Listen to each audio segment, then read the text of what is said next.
देव उठनी, कल से देवताओं का सुबह हो रहा है। देवताओं का क्या होगा कल से? सुबह। देव उठनी एकादशी, देवताओं का ब्रह्म मुहूर्त चालू हो गया। कल से शुभ काम चालू हो जाएंगे, शुभ मुहूर्त चालू हो जाएंगे। तो कल साल में जो व्यक्ति हर एकादशी को नहीं रख पाता व्रत, तो कल की एकादशी को बड़ी एकादशी भी कहते हैं। कल की एकादशी जरूर करनी चाहिए। कल की एकादशी को घर में लोग 11 घी के दीपक भी जलाते हैं। और कल तुलसी और भगवान शालिग्राम जी का विवाह भी होता है। तो आप लोग कल तुलसी पूजन कीजिएगा। और कल के दिन तुलसी लगाने की भी महिमा है। कल आप लोग अपने अपने घर में एक नया तुलसी का पौधा अपने घर में, और घर में कई लोग कहते हैं ना हमारे घर में तुलसी सूख जाती है। घर में एक छोटी सी क्यारी बनाओ और वहां ढेर सारी तुलसी लगाओ। एक सूखेगी दूसरी रहेगी। तुलसी सूख जाना अच्छा नहीं होता, इसलिए ज्यादा तुलसी लगाओ। और साल में एक बार विशेष कल के दिन अर्थात एकादशी के दिन, देवउठनी एकादशी के दिन हमें तुलसी जरूर लगाना चाहिए। तुलसी लगाओ, एक सूखेगी दूसरी रहेगी। तुलसी सूख जाना अच्छा नहीं होता, इसलिए ज्यादा तुलसी लगाओ। और साल में एक बार विशेष कल के दिन अर्थात एकादशी के दिन, देवउठनी एकादशी के दिन हमें तुलसी जरूर लगाना चाहिए। बहुत पुण्य होता है तुलसी लगाने का। और कल तुलसी विवाह, आप लोग अपने घर में तुलसी लीजिएगा, भगवान शालिग्राम जी का और तुलसी को बिठा के पास में पूजन कीजिएगा। एक दूसरी की गांठ जोड़ दीजिएगा। बीच में ठाकुर जी तुलसी को लेकर के उनको चावल, चंदन, तिलक, ठाकुर जी को तिलक इत्यादि करके भगवान के फेरे करवाइएगा, विवाह कराइएगा। फिर तुलसी को स्थापित कर दीजिएगा, रोपित कर दीजिएगा। कल से एकादशी का व्रत जो नहीं रहते, आपको एकादशी का व्रत रहना चाहिए। जो एकादशी का व्रत करते हैं, कहते हैं कि एकादशी ना करने से पाप लगता है और एकादशी करने से पुण्य मिलता है। केवल जगन्नाथपुरी और बद्रीनाथ जी में एकादशी नहीं होती, क्योंकि वहां एकादशी उल्टी लटकी है। वहां जगन्नाथ जी को तो एकादशी के दिन भी भात का भोग लगता है, इसलिए जगन्नाथ के भात को जगत पसारे हाथ, वहां दोष नहीं है। कथा अलग है वहां की कि एकादशी को भगवान ने उल्टा लटका दिया था।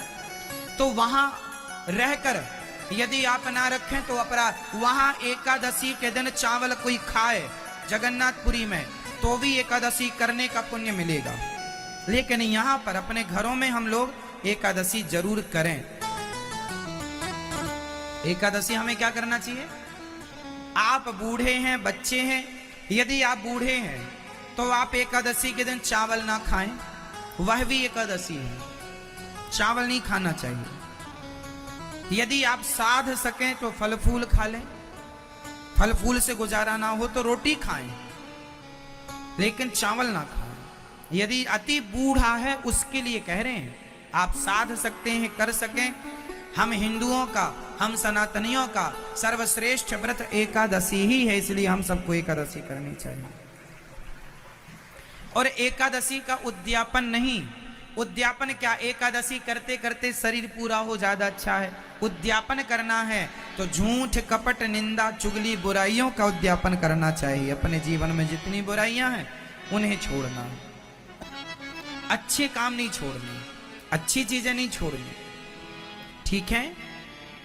तो एकादशी आप कितने लोग करते हैं? एकादशी सही नहीं करते तो कल से स्टार्ट कर दीजिए, करना ही चाहिए। सवेरे जल्दी जाग जाओ।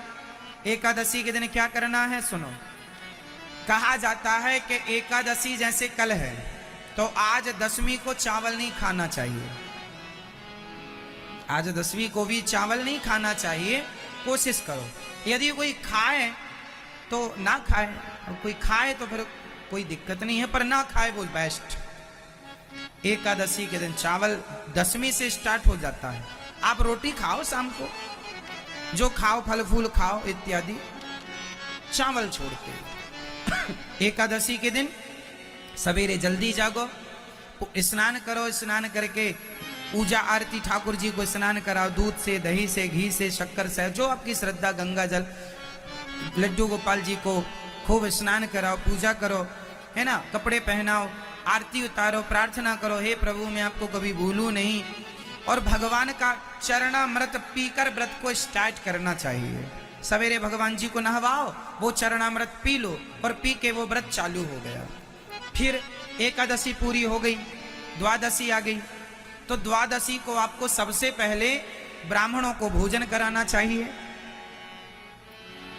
ब्राह्मणों को भोजन ना करा सको तो कन्या को भोजन कराना चाहिए, कन्या को भोजन ना करा सको मानदान को भोजन कराना चाहिए, मानदान को भोजन ना, मानदान मतलब भांजे, ना भोजन करा सको तो गौ माता को रोटी खवाना चाहिए, है, कुत्ते को, पक्षियों को दाना निकालना चाहिए। उसके बाद हमें भगवान को भोग लगाकर सबसे पहले चावल ग्रहण करना चाहिए द्वादशी के दिन। एकादशी को चावल नहीं खाना चाहिए, पर द्वादशी के दिन चावल जरूर खाना चाहिए, तब एकादशी के व्रत पूरा होता है।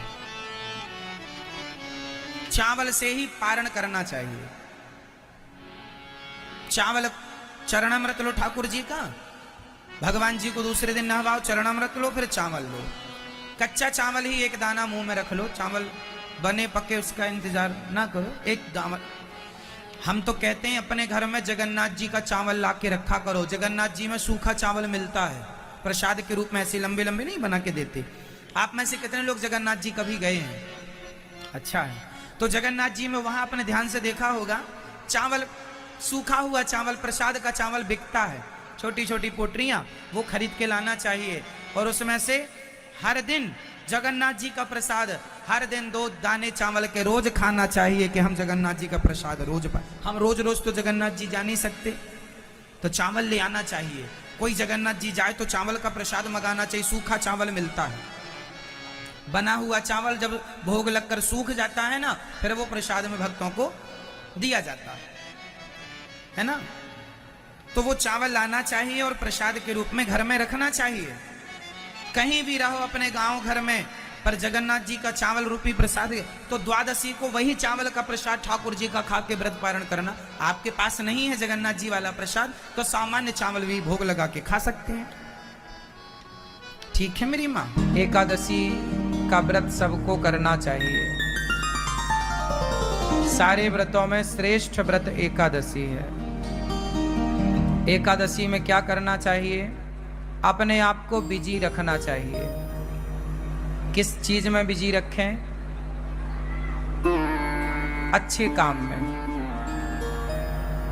आप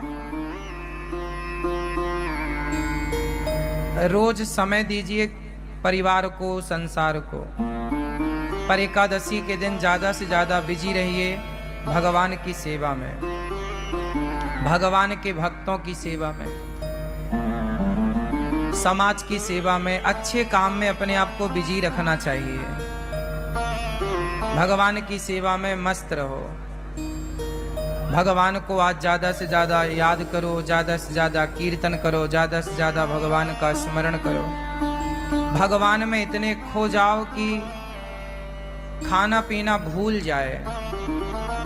आज लोग एकादशी के दिन भी सवाल यही करते हैं कि महाराज जी एकादशी में क्या खाएं? जब खाना ही है तो व्रत करो ही मत। खाना ही नहीं छूट रहा तुम्हारा, और खाना मना भी नहीं। व्रत का मतलब क्या होता है? व्रत का मतलब भूखा रहना नहीं है। व्रत का मतलब है प्रतिज्ञा। वो तो हम व्रत रहने का मुख्य कारण यह है कि हम अब आज हमने कुछ खाया नहीं। इसका मतलब ये है कि हम भगवान के लिए देखते हैं कि हम क्या क्या कर सकते हैं, कितना हम भगवान को भूखे पेट याद कर सकते हैं। वो कहावत है ना, भूखे भजन न होए गोपाला, ले लो अपनी कंठी माला। तो ये देखा जाता है कि तुमसे भूखा कितना भजन हो पाएगा। ये चेक करो अपने आप को पैरामीटर में कि एकादशी के दिन कितना आप रह पा रहे हैं। जब आपको बिल्कुल ना रहने पावे तो फलाहार कर लो। पहले देखो कसौटी में कस के कि आप कितना रह सकते हैं। जब ना होए तो थोड़ा फलाहार फल फूल खा लो, पर ज्यादा से ज्यादा समय अच्छे काम में। चलो उद्यापन करने के बाद भी उसे कंटिन्यू रखो। एकादशी कभी नहीं छोड़ना चाहिए। एकादशी करते करते ही मरना चाहिए। आखिरी सांस तक एकादशी ना छूटे। भगवान से प्रार्थना करो, प्रभु हम आपका ये व्रत एकादशी का करते रहें। अब कोई बहुत लोग तर्क करते हैं कि भूखे रहने से भगवान मिल जाएंगे क्या? ना, बात सही है, भूखे रहने से भगवान नहीं मिलेंगे। तो फिर व्रत किस लिए? भाई व्रत इसलिए किया जाता है कि हम आज अन्न का त्याग कर देंगे। जब हमसे त्याग करना आएगा ना, तब हम दूसरी चीज का त्याग करेंगे। सबसे प्रिय क्या है? सबसे प्रिय है भोजन। भाई सबके बिना तो आदमी रह सकता है ना, भोजन के बिना नहीं रह सकता। तो जो हमारा सबसे प्रिय है भोजन, हे प्रभु हम उसका भी त्याग करके ये बताना चाहते हैं कि हमारे प्रिय भोजन नहीं, आप भोजन से ज्यादा प्रिय हमें हो। हम आपके लिए भोजन का भी त्याग कर सकते हैं जरूरत पड़ने पर। तो एकादशी के दिन हम एक दिन प्रभु को ये बताते हैं कि प्रभु हम आपको भूले नहीं, देखो हम अपनी प्रिय वस्तु का त्याग कर रहे हैं। सबसे प्रिय होता है चावल। क्यों? हमारे देश में सबसे ज्यादा चावल खाया जाता है, हाँ या ना? छत्तीसगढ़ में और उड़ीसा का तो मैं जानता हूं। उड़ीसा और छत्तीसगढ़ ये दो राज्य ऐसे हैं जहां रोटी कभी कभी बनती है। यहाँ पर 10 दिन में एक बार कभी बन गई तो बन गई। छत्तीसगढ़ में तो कभी 15 दिन 20 दिन में कभी रोटी बन गई घर में तो बन गई, वरना दाल चावल या सब्जी चावल यही चलता है, हाँ या ना? आप में से भी अब जैसे पंजाब में पंजाब है, पंजाब के ऊपर हिमाचल और जम्मू इत्यादि प्रांतों में क्या है, वहां राजमा चावल है।